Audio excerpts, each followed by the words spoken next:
नमस्कार साथियों, पिछले वीडियो में अपन ने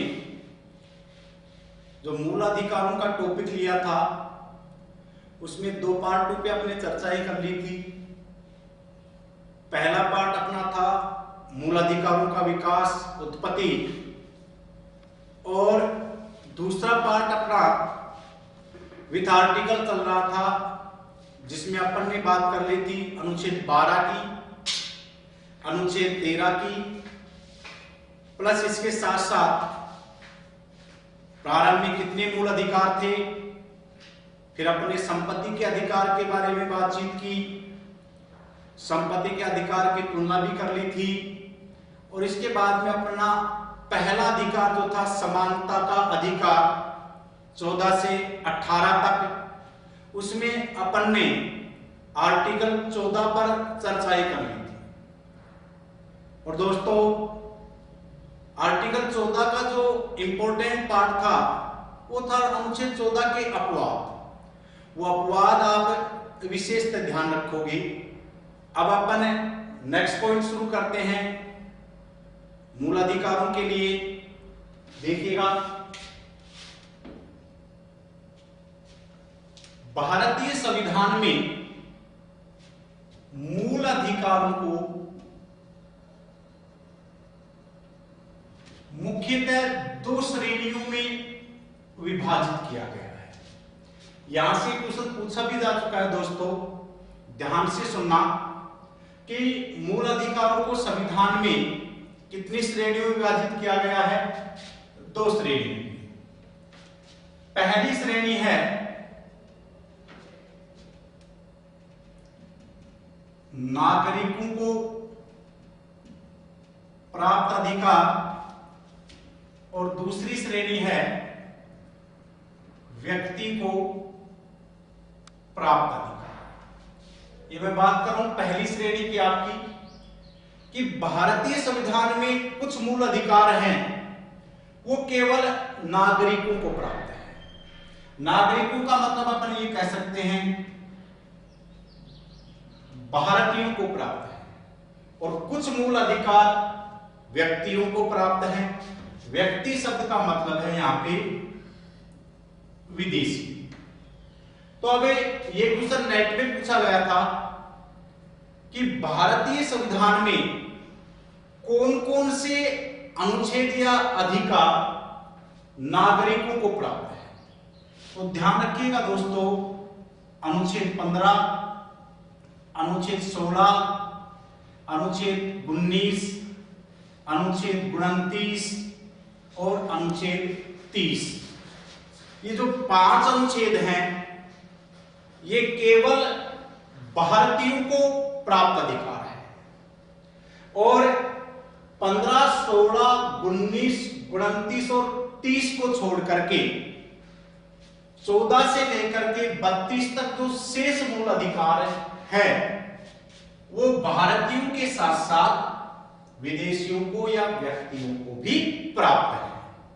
यानी अपन ये कह सकते हैं कि 15, 16, 19, 29 और 30 व्यक्तियों को नहीं दिए जा सकते, विदेशियों को नहीं दिए जा सकते। तो पहली श्रेणी तो मूल अधिकारों की ये है, जहां से क्वेश्चन हो चुका है आपका। दूसरी श्रेणी क्या है? ध्यान रखिएगा दोस्तों, दूसरी श्रेणी है निरपेक्ष मूल अधिकार एवं सापेक्ष मूल अधिकार। अब निरपेक्ष मूल अधिकार कौन से हैं और सापेक्ष मूल अधिकार कौन से हैं? पहले तो निरपेक्ष का मूल अर्थ देखिएगा कि निरपेक्ष का अर्थ क्या होता है। निरपेक्ष का मूल अर्थ है कि जिन पर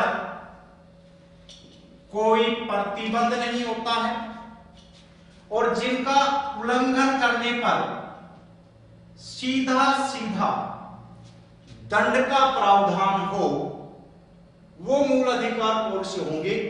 निरपेक्ष मूल अधिकार। अब क्वेश्चन ये होता है अपना कि भारतीय संविधान में कौन कौन से मूल अधिकार निरपेक्ष है, तो दोस्तों याद रखिएगा, भारतीय संविधान में 3 अनुच्छेद हैं, 17, 23 और 24। याद रखिए 17, 23 और 24 जो हैं वो निरपेक्ष मूल अधिकार है और उनका उल्लंघन करने पर सीधा सीधा दंड का प्रावधान है। और 17, 23, 24 को छोड़कर जो शेष मूल अधिकार हैं वो सभी के सभी कौन से मूल अधिकार हैं? सापेक्ष मूल अधिकार है। तो दोस्तों पहले तो अपन ने इतनी बात कर ली कि मूल अधिकारों को भारतीय संविधान में मुख्यतः 2 श्रेणियों में विभाजित किया गया है। पहली श्रेणी है नागरिकों को एवं व्यक्तियों को प्राप्त अधिकार और दूसरी श्रेणी है निरपेक्ष एवं सापेक्ष मूल अधिकार। यहां पे स्पेशल आपको 2 पॉइंट याद रखने हैं।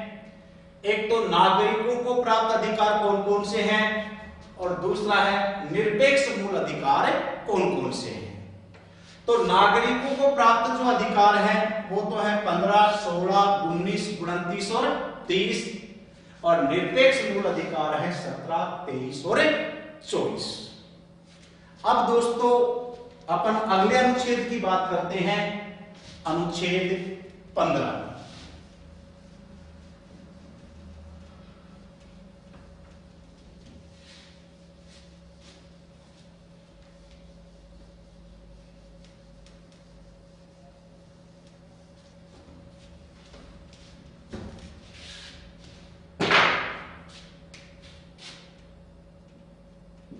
देखिएगा अनुच्छेद 15 में किसका उल्लेख है?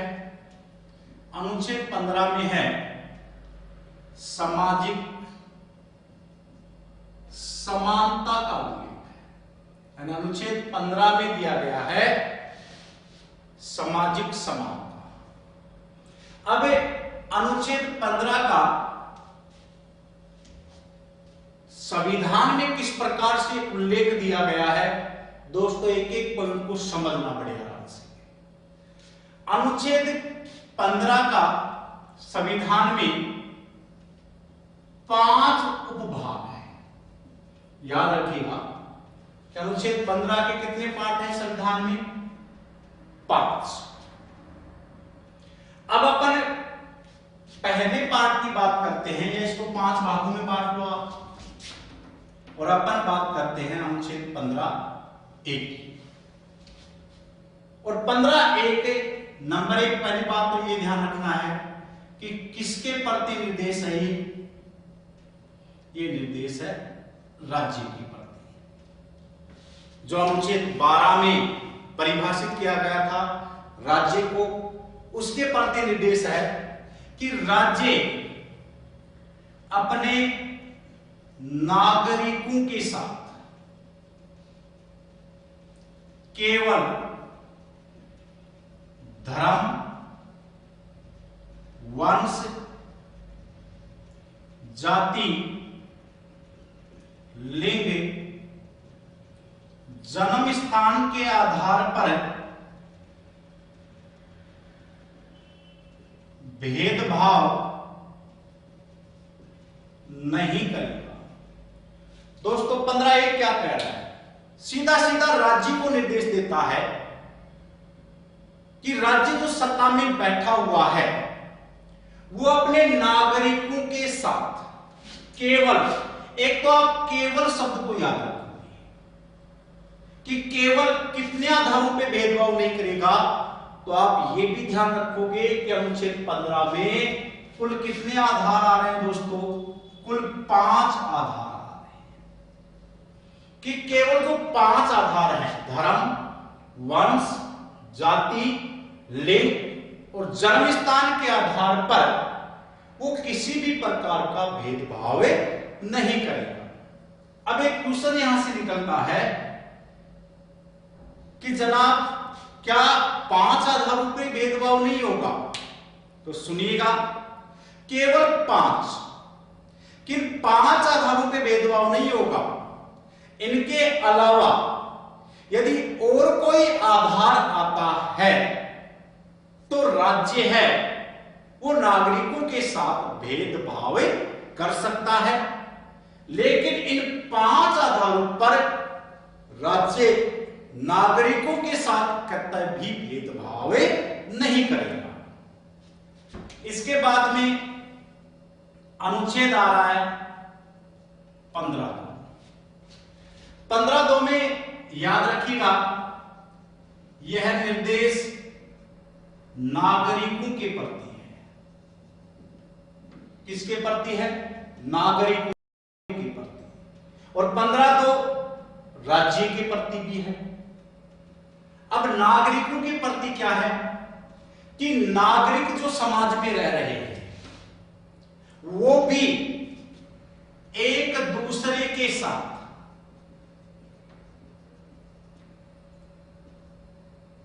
धर्म, वंश, जाति, लिंग, जन्म स्थान के आधार पर भेदभाव नहीं करेंगे।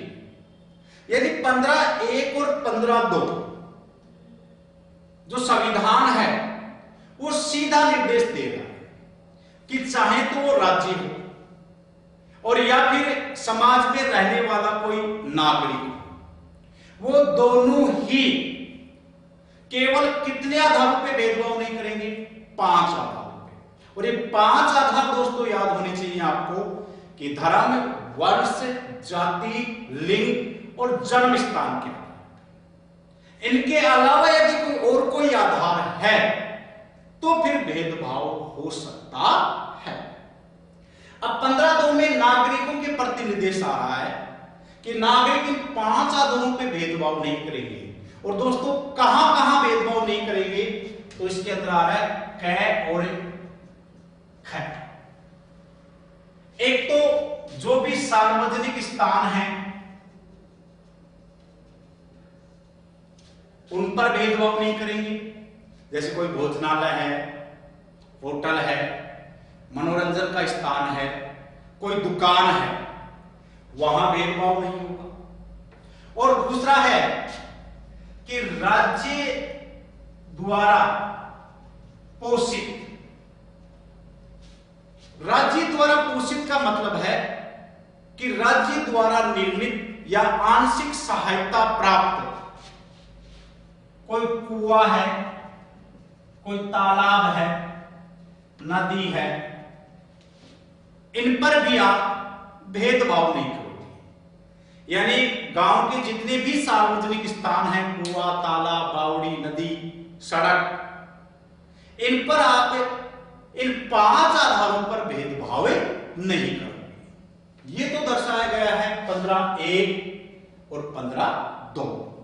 यानी 15(1) और 2 तो ये कह रहे हैं कि भाई 5 आधारों पर आपके साथ कतई भेदभाव सरकार के द्वारा भी नहीं होगा, तो नागरिक भी भेदभाव नहीं करेंगे। लेकिन जो अपन 15(3) पढ़ेंगे, 15(4) पढ़ेंगे और 15(5) पढ़ेंगे, ये 15(1) और 2 के क्या है? अपवाद है। अर्थात इन 5 आधारों पर तो भेदभाव नहीं होगा, लेकिन इनके अलावा यदि कोई आधार आता है तो सरकार आपके साथ क्या कर सकती है दोस्तों? भेदभाव कर सकती है। तो अब अपने अनुच्छेद 15 के अपवाद पढ़ते हैं दोस्तों कि 15 के अपवाद क्या है।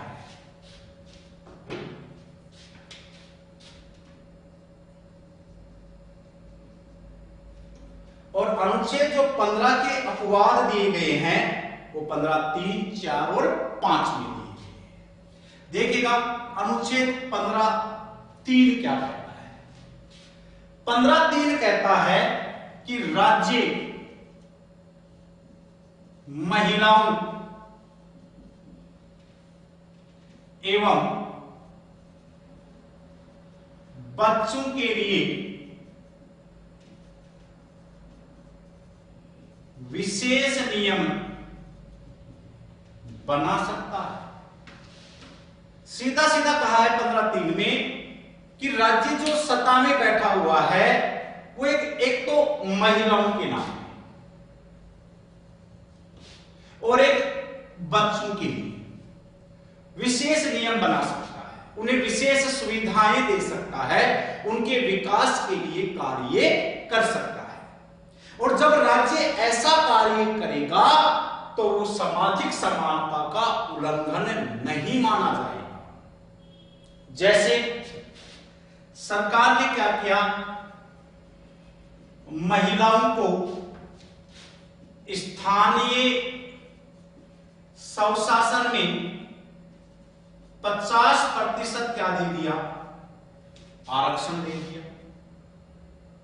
तो बच्चों के लिए क्या किया, 6 से 14 वर्ष तक के बच्चों को निःशुल्क शिक्षा प्रदान कर। तो ये जो बच्चों के लिए और भी सरकार कई प्रोग्राम चला रही है, महिलाओं के लिए भी कई प्रोग्राम चलाए जा रहे हैं, कई कार्यक्रम सरकार के लिए, सरकार के द्वारा चलाए जा रहे हैं।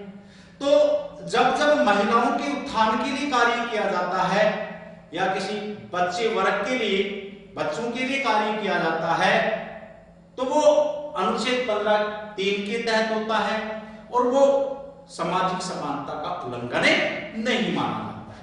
ये तो था 15(3) के अंदर। अब अपन बात करते हैं अपवाद में आगे 15(4) और 15(5) पे। तो दोस्तों 15(4) और 15(5) का अपन एक तुलनात्मक अध्ययन करेंगे। देखिएगा, इधर है आपका 15(4) और इधर है आपका 15(5). जो अनुच्छेद 15(4) है ये जोड़ा गया है प्रथम संविधान संशोधन 1951 के तहत और अनुच्छेद 15(5) है ये जोड़ा गया है 93वां संविधान संशोधन 2005 के तहत। तो पहली बात तो एक मेजर अंतर तो ये आ गया कि 15(4) है वो प्रथम संविधान संशोधन 1951 के तहत जोड़ा गया है और 15(5) है ये जोड़ा गया है 93वां संविधान संशोधन 2005 के तहत। अब 15(4) में क्या कहा गया है, इसमें 3 वर्गों का उल्लेख है। एक तो है एससी, एक है एसटी अनुसूचित जाति और जनजाति, और एक उल्लेख किया गया है ओबीसी। ओबीसी का मतलब है पिछड़ा हुआ वर्ग। अब इस पिछड़े हुए वर्ग को पकड़ना है दोस्तों कि संविधान में ओबीसी का आधार क्या माना गया है। तो ओबीसी का आधार था पहले सामाजिक एवं शैक्षणिक रूप से पिछड़ा हुआ, यानी यहां 15(4) में आर्थिक पिछड़ेपन का उल्लेख नहीं है। यहां पे 2 आधार हैं पिछड़ेपन के, सामाजिक एवं शैक्षणिक रूप से पिछड़ा हुआ। तो 15(4) में 3 वर्गों का उल्लेख है, एससी का, एसटी का और ओबीसी का। और ओबीसी का आधार क्या है, सामाजिक एवं शैक्षणिक रूप से पिछड़ा हुआ वर्ग। और इन तीनों वर्गों के लिए कहा गया है कि राज्य जो है वो इन तीनों वर्गों के लिए विशेष नियम बना सकता है।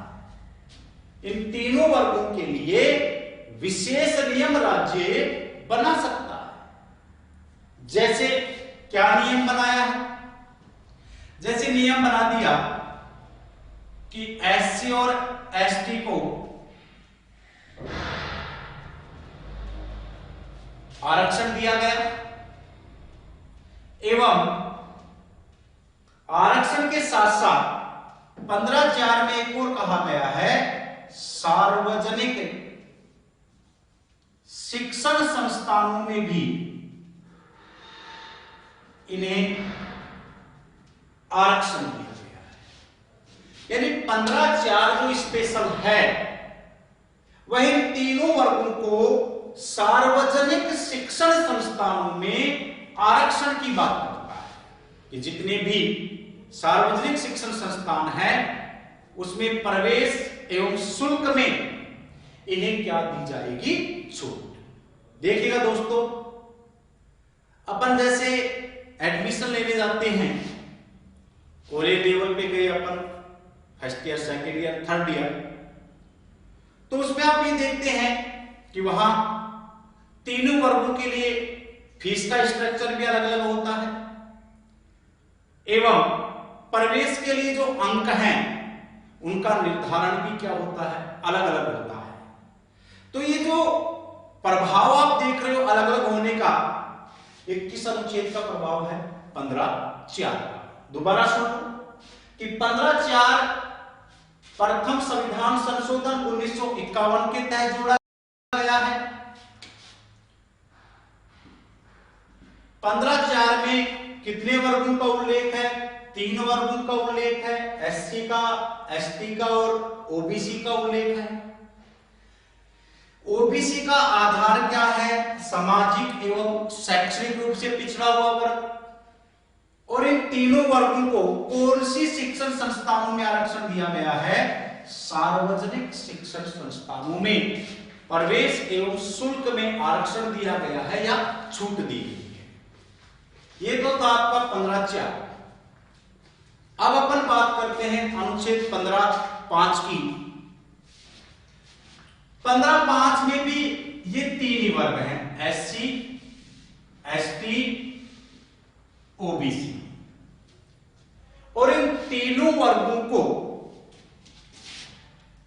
निजी शिक्षण संस्थानों में, दोस्तों कौन सी शिक्षण संस्थानों में, निजी। 15(4) है वो सार्वजनिक शिक्षण संस्थानों में आरक्षण की बात करता है, तो 15(5) है वह निजी शिक्षण संस्थानों में आरक्षण की बात करता है। और निजी में भी लिखा है उच्च शिक्षण संस्थान या केंद्रीय शिक्षण संस्थानों में आरक्षण, जैसे आईआईटी और आईआईएम। और यहां ओबीसी को कितना प्रतिशत आरक्षण दिया गया है, 27% आरक्षण दिया गया है। यह था अपना अनुच्छेद 15(4) और अनुच्छेद 15(5). अब यदि अपन 15(4) और 15(5) में एक डिफरेंट देखें तो पहले तो आपको संविधान संशोधन पकड़ना है कि 15(4) प्रथम संविधान संशोधन के तहत जोड़ा गया, तो 15(5) 93वें संविधान संशोधन के तहत जोड़ा गया। दूसरा, 15(4) में सार्वजनिक शिक्षण संस्थानों में आरक्षण दिया गया है, तो 15(5) में निजी, और निजी का भी है उच्च शिक्षण संस्थानों में आरक्षण दिया गया है, जैसे आईआईटी और आईआईएम। क्लियर दोस्तों? अगला तो मैं एक विशेष पॉइंट बता रहा हूं कि 15(5) में जो निजी शिक्षण संस्थानों में आरक्षण दिया गया है, यह प्रावधान अल्पसंख्यक शिक्षण संस्थानों पर लागू नहीं होता है। दोबारा याद रख लीजिएगा कि अनुच्छेद 15(5) जो उच्च अध्ययन करने वाले शिक्षण संस्थान निजी के अंदर आरक्षण की व्यवस्था करता है, उसमें बाकी सभी शिक्षण संस्थान शामिल हैं, लेकिन कौन सी शिक्षण संस्थान का प्रावधान शामिल नहीं है 15(5) में, अल्पसंख्यक शिक्षण संस्थानों पर यह प्रावधान लागू नहीं होता है। यह था अपना अनुच्छेद 15। अब दोस्तों एक और अपन विशेष पॉइंट लेते हैं जिससे थोड़ा सा कंसेप्ट आपके क्लियर हो जाएगा।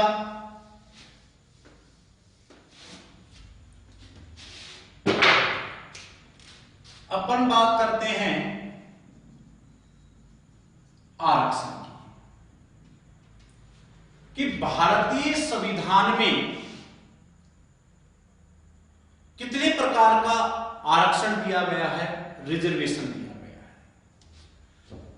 तो भारतीय संविधान में 3 प्रकार के रिजर्वेशन की बात की गई है। एक आरक्षण है शिक्षण संस्थानों में, जो अपन ने 15(4) और 15(5) में पढ़ी लिया है। 15(4), 15(5), 15(6) की अपन बाद में बात करेंगे जब आपको हम 16 पढ़ाएंगे आपको। इसके बाद में एक आरक्षण का प्रावधान है सरकारी सेवाओं में, और सरकारी सेवाओं में आरक्षण का जो प्रावधान है वो दिया गया 16(4) और 16(6) में। इसके बाद में एक आरक्षण है राजनीतिक आरक्षण। राजनीतिक आरक्षण का मतलब है लोकसभा एवं विधानसभा की सीटों में आरक्षण। जो दोस्तों ये समझने पे आपका एक कंसेप्ट क्लियर हो जाएगा कि भारतीय संविधान में मोटे रूप से आरक्षण कहां कहां दिया गया है। एक आरक्षण है शिक्षण संस्थानों में, जिसका उल्लेख है 15(4), 15(5) और 15(6) में है। एक आरक्षण है सरकारी सेवाओं में, जिसका उल्लेख है 16(4), 16(6) में। एक आरक्षण है राजनीतिक आरक्षण, जो लोकसभा एवं विधानसभा की सीटों में आरक्षण की बातचीत करता है, और जिसका उल्लेख है 330 से 333 के बीच। अब दोस्तों इतना मोटा मोटी चीज तो आपके याद होनी चाहिए, जिससे कि आपके कंसेप्ट समझ में आते हैं। अब मैं इसके ऊपर बातचीत करना चाह रहा हूं राजनीतिक आरक्षण। और हाल ही में सरकार ने एक संविधान संशोधन किया है, 104वां संविधान संशोधन 2020। और इस 104वें संविधान संशोधन से 2 परिवर्तन हुए हैं भारतीय संविधान में। पहला, एससी एवं एसटी के आरक्षण को 10 वर्ष के लिए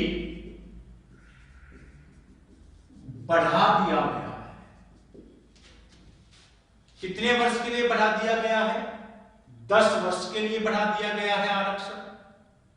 पहले 2020 तक हुआ करता था, अब जो आरक्षण है उन्हें ये 2030 तक होगा।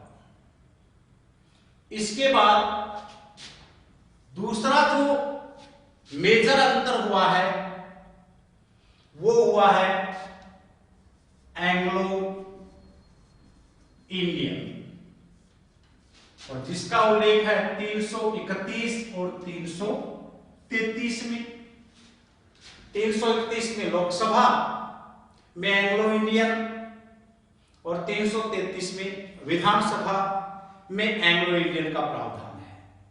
राज्यपाल विधानसभा में एक एंग्लो इंडियन का मनोनीत करता है और राष्ट्रपति लोकसभा में 2 एंग्लो इंडियन को क्या करता है, मनोनीत। तो 104वें संविधान संशोधन से एंग्लो इंडियन के प्रावधान को भी समाप्त कर दिया गया है।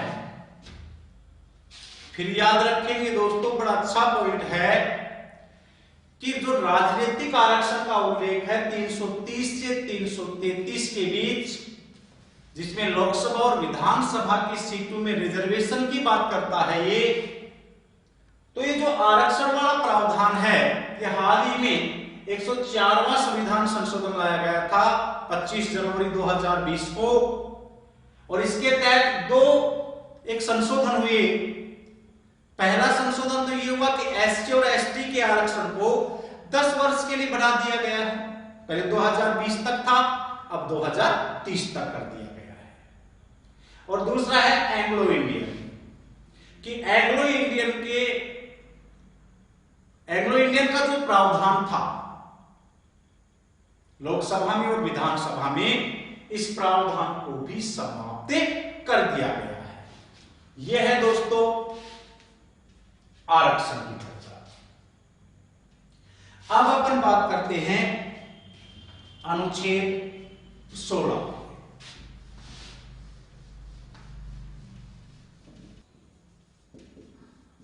और अनुच्छेद 16 में लिखा गया है अवसर की समाप्ति। देखिएगा दोस्तों, जैसे आपने अनुच्छेद 15 के 5 भाग पढ़े थे, वैसे अनुच्छेद 16 के भी 5 भाग हैं। और अपन पहले की बात करते हैं अनुच्छेद 16(1) की। अब अनुच्छेद 16(1) क्या कहता है कि राज्य के अधीन सेवाओं में, अब राज्य के अधीन सेवा का मतलब क्या है, सरकारी नौकरी, ये कह सकते हो। तो राज्य के अधीन सेवाओं में सभी नागरिकों को अवसर की समानता हो, कि राज्य के अधीन जितनी भी सरकारी सेवाएं हैं उसमें सभी नागरिकों को अवसर की समानता होगी। ये कौन सा अनुच्छेद कहता है, 16(1). अब अपन बात करें अनुच्छेद 16(2) की। अनुच्छेद 16(2) में कहा गया है कि राज्य के अधीन सेवाओं में किसी भी नागरिक के साथ धर्म, वंश, जाति, लिंग,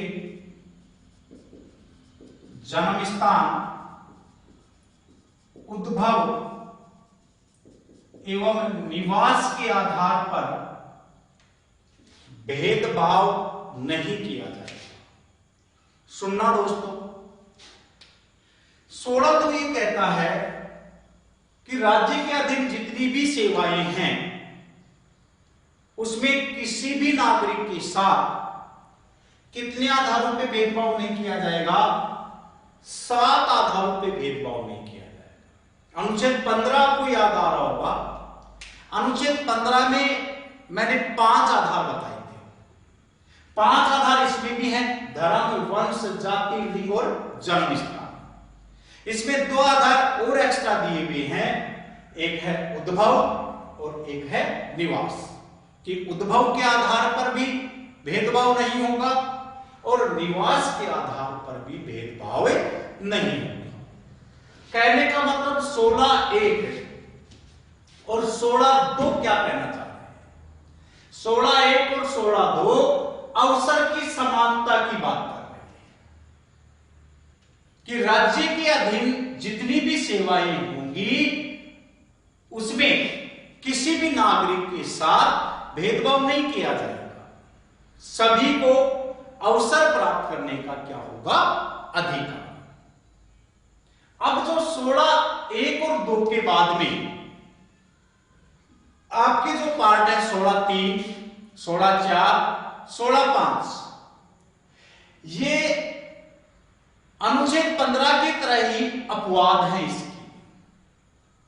वह अनुच्छेद 15(1) और 2 में बिल्कुल सामाजिक समानता की बात की गई थी, 15(3), 15(4) और 15(5) में इसके अपवाद आ रहे थे। ऐसे ही 16(1) और 16(2) में तो अवसर की समानता की बात की गई है, लेकिन 16(3), 16(4) और 16(5) यह अनुच्छेद 16(1) और 2 के क्या है, अपवाद।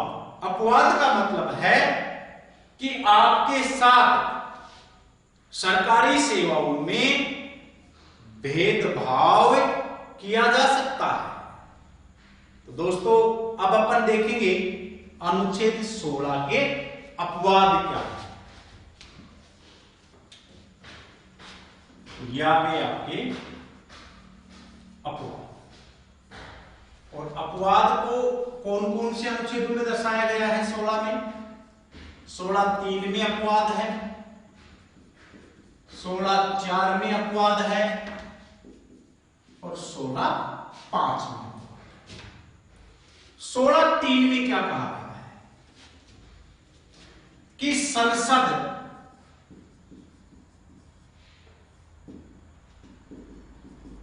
निवास के आधार पर, किसके आधार पे दोस्तों, निवास के आधार पर सरकारी सेवाओं में भेदभाव कर सकती है। यह भेदभाव करने की शक्ति विधान मंडल में निहित नहीं है। सुनना दोस्तों, भेदभाव का पहला आधार आ रहा है निवास, जो 16(3) में दर्शाया गया है कि आपके साथ सरकारी सेवाओं में निवास के आधार पर भेदभाव हो सकता है। लेकिन अगला जो क्वेश्चन इंपॉर्टेंट निकलता है अपना, वो ये निकलता है कि निवास के आधार पर भेदभाव करने की शक्ति किसमें निहित है, राष्ट्रपति में निहित है या राज्यपाल में निहित है या राज्य के विधानमंडल में निहित है या संसद में निहित है। तो आपका राइट आंसर होगा संसद, कि संसद चाहे तो निवास के आधार पर सरकारी सेवाओं में भेदभाव कर सकती है। यह भेदभाव करने की शक्ति किसके पास नहीं है, विधानमंडल के पास नहीं है। क्लियर। अब इसका एग्जाम्पल सुनिएगा। अब संसद ने क्या किया, संसद ने 1957 में एक अधिनियम पारित किया, लोक नियोजन अधिनियम। और इस लोक नियोजन अधिनियम 1957 के तहत 4 राज्यों पर निवास वाली शर्त लगा। कितने राज्यों पर, 4 राज्यों पे। पहला है आंध्र प्रदेश, दूसरा था हिमाचल, तीसरा था मणिपुर और चौथा था त्रिपुरा। कि 1957 में लोक नियोजन अधिनियम पारित किया संसद ने और ये कहा कि 4 राज्यों पर निवास की शर्त थोपती। लेकिन 1974 में, ध्यान रखिएगा दोस्तों, 1974 में संसद ने यह निवास वाली शर्त इन नीचे वाले 3 राज्यों से हटा, आंध्र प्रदेश से, मणिपुर से, त्रिपुरा से। अब ये वर्तमान में यह नियम सिर्फ कहां लागू है? आंध्र प्रदेश में। क्या आंध्र प्रदेश के लिए निवास के आधार पर किसी सरकारी सेवाओं में भेदभाव किया जा सकता है? फिर आप एक संविधान और संशोधन याद रखोगे, 90 एक्ट, 98वां संविधान संशोधन। और इसके तहत भी कहा गया कि कर्नाटक, जो कर्नाटक राज्य है और इसके आसपास वाले क्षेत्र हैं, वहां के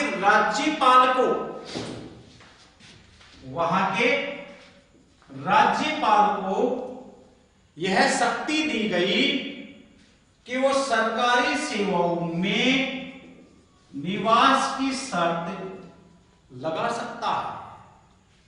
दोस्तों ध्यान रखिएगा, 16(3) जो अपना अपवाद आया है, अपवाद क्या है कि निवास के आधार पर सरकारी सेवाओं में भेदभाव किया जा सकता है, लेकिन 16(2) तो ये कहता था कि निवास के आधार पर भेदभाव नहीं होगा। लेकिन 16(3) कह रहा है कि संसद चाहे तो निवास के आधार पर सरकारी सेवाओं में भेदभाव हो सकता है। और इसके दो उदाहरण दिए। 1957 में लोक नियोजन अधिनियम पारित किया संसद ने और 4 राज्यों में निवास वाली शर्त लगाई। लेकिन 1974 में 3 राज्यों से हटा दिया गया और वर्तमान में यह शर्त आंध्र प्रदेश पे लागू कर दी 1974 से। फिर 90 एक्ट संशोधन लाया गया और वहां के राज्यपाल को यह शक्ति दे दी गई कि कर्नाटक के आसपास वाले जो क्षेत्र है, बीदर, मैसूर, ये जो आसपास के क्षेत्र हैं, उन क्षेत्रों के लिए भी वहां का राज्यपाल सरकारी सेवाओं में निवास वाली शर्त लगा सकता है। यह था दोस्तों अपना 16(3). 16(4) और 16(5) के ऊपर अपन अगले वीडियो में चर्चा करेंगे। धन्यवाद।